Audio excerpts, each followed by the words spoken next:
J'ai duré 62 ans. Et maintenant, je sais que ce qui est difficile, c'est de partir. Ce soir-là, Alain Delon est en larmes. Il reçoit au Festival de Cannes la Palme d'honneur pour l'ensemble de sa carrière, une carrière hors norme qui compte plus de 90 films et plus de 135 millions de spectateurs. Le cinéma n'est pourtant pas une vocation première. Alain Delon est repéré par Jean-Claude Brialy en 1956, alors qu'il rentre de la guerre d'Indochine. Mais sa beauté attire tous les regards et il va très vite devenir la belle gueule du cinéma français.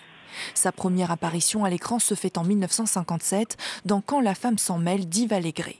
À partir de là, ses amours à la ville sont aussi souvent celles qu'il incarne à l'écran. Il se trouve que dans votre vie privée, on retrouve les partenaires de votre vie professionnelle. Ça ne vous choque pas non plus, ça ? Ça ne me choque pas, non, c'est tout à fait naturel. Si on voit des photos, ça je ne peux pas empêcher les journalistes ou les reporters de faire leur travail. En 1958, il rencontre Romy Schneider. À 20 ans, elle est déjà célèbre et lui, à 23 ans, débute dans le métier.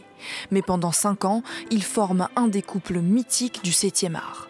En 1960, c'est la consécration pour Alain Delon avec Plein Soleil. Il se frotte aussi au théâtre avec celle qui est devenue sa fiancée. Es-tu incapable d'aimer ? Qui ? 1963, Le Guépard de Luchino Visconti, il tourne aux côtés de Claudia Cardinal et de Burt Lancaster. Monsieur le comte, permettez-moi de vous présenter ma fille Angélica. Le film décroche la Palme d'Or à Cannes. Alain Delon devient l'acteur le plus rentable du cinéma français. En 1968, c'est l'heure des retrouvailles, à l'écran au moins, avec Romy Schneider, dont il s'est séparé 6 ans plus tôt. La piscine redonne vie à un couple mythique et c'est Delon qui en est à l'origine. Personne ne voulait plus de Romy au cinéma, personne ne voulait plus de Romy en France. J'ai été la chercher en Allemagne, je l'ai imposée dans la piscine. J'ai dit le film se fera avec elle et moi où il n'y aura pas de film. Les années 70 sont celles des polars avec Le Cercle Rouge de Jean-Pierre Melville. Et si elle est mal faite ? Ou Les Granges brûlées de Jean Chapeau, aux côtés d'un autre monstre du cinéma, Simone Signoret. Puis vient la rencontre avec Mireille d'Arc, avec qui il partage sa vie plus de 15 ans. T'es un malade, mon vieux, un malade. Les années 80 sont marquées par les premiers échecs commerciaux, avec notamment le retour de Casanova.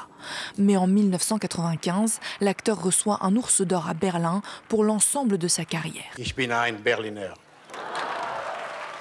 Au début des années 2000, Alain Delon arrête le cinéma, part vivre en Suisse et refait sa vie.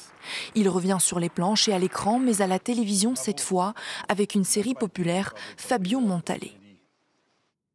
Durant les dernières années de sa vie, Alain Delon a défrayé la chronique pour des propos homophobes et misogynes et pour son soutien au Front National.